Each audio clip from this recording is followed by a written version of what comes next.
Kaixo, Donestebeko herriari eta Malerreka eta inguruneko herri zein herritar guztiei zorionak eta zorionak benetan bihotz-bihotzez Erreka Kirol Elkarteari 50. urte hurrenagatik.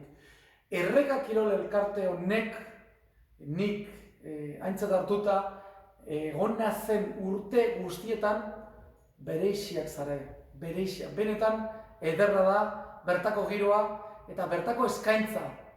Orduen, 50 urte hauetan zenbait kirolari eta kirolatik aparte haratago dijoan eskaintza bat da herriari, herritarrei, herriantzat sortutakoa dana.